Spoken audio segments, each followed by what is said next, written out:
Hello, parents. Welcome back to our 5 tech tips in 5 minutes for Friday.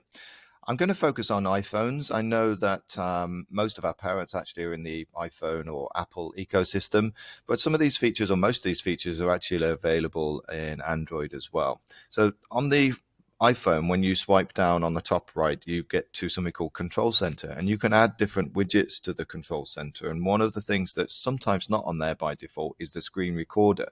Our students use this a lot in terms of being able to record their learning and demonstrate their learning.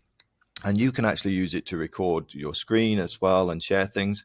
I find it useful when I'm trying to explain how to use apps with my parents, for example, or people that are not familiar with the ecosystem. So if I click on settings and go to Control Center, you can see you can include all of these apps. And one of the apps I'm going to include is Screen Recorder, so that now it's here and you can move these things around as well. So if I click on this, you can move them into different positions so that when I swipe down, now I've got Screen Recorder, and I click on that. It won't work at the moment because I'm sharing my screen with you, but when I click on that, I can start to record the screen. Now there is a little microphone icon down below, and you need to activate that to actually record audio so that you can speak over the top at the same time. It's off by default, so make sure you switch that on. That's the first tip.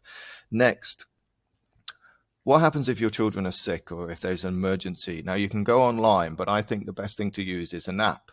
And the app that I recommend for that, it's called Baby and Child. It's by the British Red Cross. So you can search for it in the App Store and you can download it. And in it, it has all of these different things that happen. You know, if there's something that happens, an emergency that happens, you can prepare for it.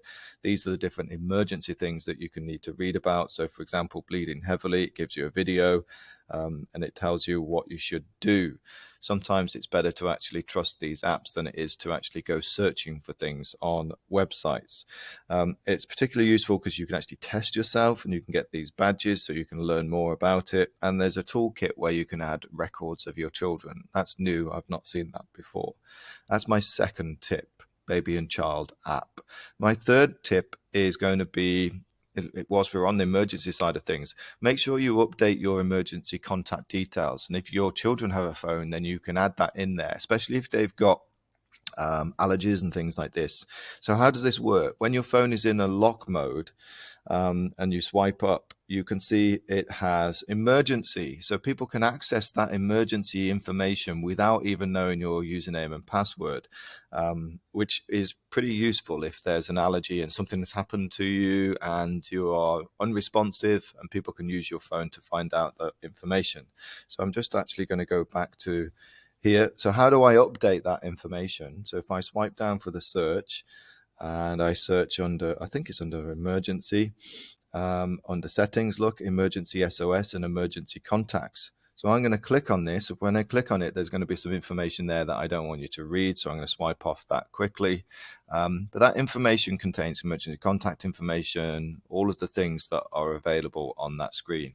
So update yours and update the information for your children as well if they have a device. Next, if my children want to watch something, read something, or play a particular game, what we do is we go and search for it first using something called Common Sense Media. So you can see there's it's not an app, it's just a website that I pinned to my phone. And when I click on it, it takes you to their reviews of all of the different things. So you can review all of these things, look, movies and TVs, books. So for example, if I've got something that I want, or the boys want to watch, and if I just search, for example, the latest Spider-Man, No Way Home, what happens when you search for that?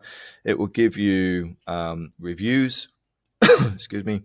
And so we click on this one, continue reading, and it will give you what the children say and what the parents say. And it's really good to actually read through this together so you can make a collective decision as a family as to whether or not it's appropriate for your family. It also gives, so here, because it's got some ratings on different things, what parents need to know.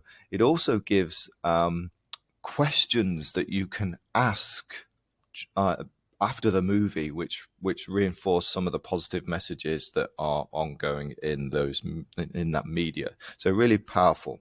Last, if we go to our Firefly for Parents app, you can see it. I've got the newspaper here. It's called First News.